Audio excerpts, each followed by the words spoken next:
কল্পনা করুন এমন এক শহর যেখানে মাইলের পর মাইল শুধু সাদা মার্বেলের দালান, কিন্তু রাস্তায় কোনো মানুষ নেই, যেখানে কালো গাড়ি চালানো অপরাধ আর ইন্টারনেটে ঢোকা মানেই জেল।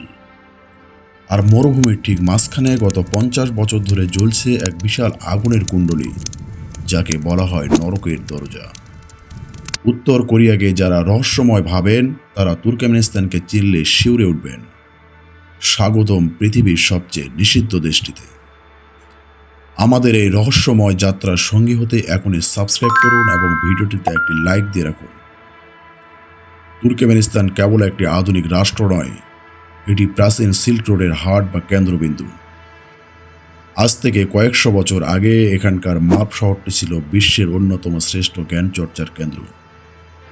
এই দেশটির বর্তমান স্বরূপ তৈরি হয় 1991 সালে।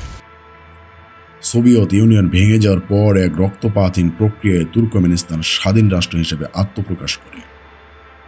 সাপার মুরাদ নিয়াজব নামে এক একনায়ক নিজেকে তুর্কমেনবাসী বা তুর্কমেনদের পিতা ঘোষণা করে পুরো দেশের ভাগ্য নিজের হাতে তুলে নেন। আপনি কি জানেন, এই দেশে একসময় সপ্তাহের 7 দিনের নাম এবং বছরের 12 মাসের নাম পরিবর্তন করে প্রেসিডেন্টের পরিবারের সদস্যদের নামে রাখা হয়েছিল। কিন্তু পাগলামের এটা তো কেবল শুরু। বর্তমানে তুর্কমেনিস্তানে প্রতি বর্গ কিলোমিটারে মাত্র 13 জন মানুষ বসবাস করে, যা বিশ্বের অন্যতম সর্বনিম্ন জনঘনত্ব। দেশটির জনসংখ্যার প্রায় 93% মুসলিম, তবে এখানে সামান্য কিছু খ্রিস্টান ধর্মাবলম্বীও বসবাস করেন। এখানকার প্রধান ভাষা তুর্কিমেন, তবে রাশিয়ার দীর্ঘ শাসনের প্রভাবে বয়োজ্যেষ্ঠদের মধ্যে রুশ ভাষার ব্যাপক প্রচলন লক্ষ্য করা গিয়েছে।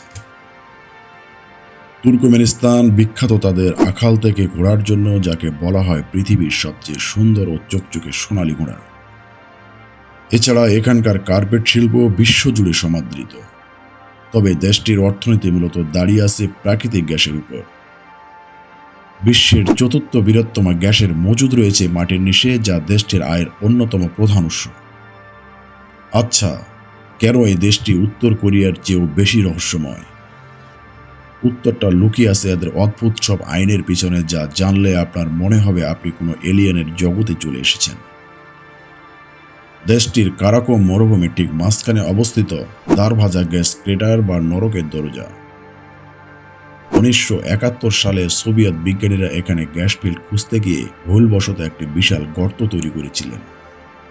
বিষাক্ত গ্যাস আটকাতে তারা সেখানে আগুন ধরিয়ে দিয়েছিলেন, ভেবেছিলেন কয়েক সপ্তাহে হয়তো নিভে যাবে, কিন্তু সেই আগুন গত 50 বছর ধরে বিরতিহীনভাবে জ্বলছে। তুর্কমেনিস্তান তার সীমানা শেয়ার করে কাজাখস্তান, উজবেকিস্তান, আফগানিস্তান, ইরান এবং পম্পিয়ান শহরের সাথে। এখানকার শিক্ষা ব্যবস্থা বেশ উন্নত। শিক্ষিতের হার প্রায় 99.7%। তবে এখানে শিক্ষার চেয়ে সরকারের প্রতি আনুগত্যকে বেশি গুরুত্ব দেওয়া হয়। প্রাচীনকালে এখানকার মানুষ কানাত বা ভূগর্ভস্থ পানিসেচ ব্যবস্থা এবং উন্নত মানের জ্যোতির্বিজ্ঞান চর্চায় বড় ভূমিকা রেখেছিল। এখন প্রশ্ন হলো, পর্যটকদের জন্য এই দেশটি আসলে কেমন? কেন এখানে ভিসা পাওয়া এভারেস্ট জয়ের চেয়েও কঠিন?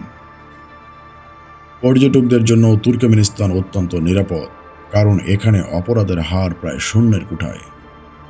তবে প্রতিটি পর্যটকের সাথে সবসময় একজন সরকারি গাইড থাকা বাধ্যতামূলক। পশ্চিমা দেশগুলোর সাথে তুর্কমেনিস্তানের সম্পর্ক খুব একটা ভালো নয়।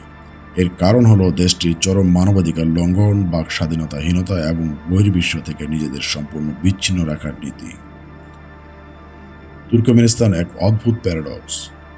একদিকে আধুনিক সাদা মার্বেলের শহর, অন্যদিকে মরুভূমির চিরস্থায়ী আগুন। দেশটির ভবিষ্যৎ কি তা এখনও কুয়াশাচ্ছন্ন। আপনার কি মনে হয় এমন কঠোর আইন কোনো দেশের উন্নতির জন্য খুব বেশি প্রয়োজন? অবশ্যই কমেন্ট করে জানাবেন। ভিডিওটি ভালো লাগলে শেয়ার করুন। পরবর্তী ভিডিওতে কোন রহস্যময় দেশ নিয়ে কথা বলবো কমেন্টে জানাবেন। ধন্যবাদ।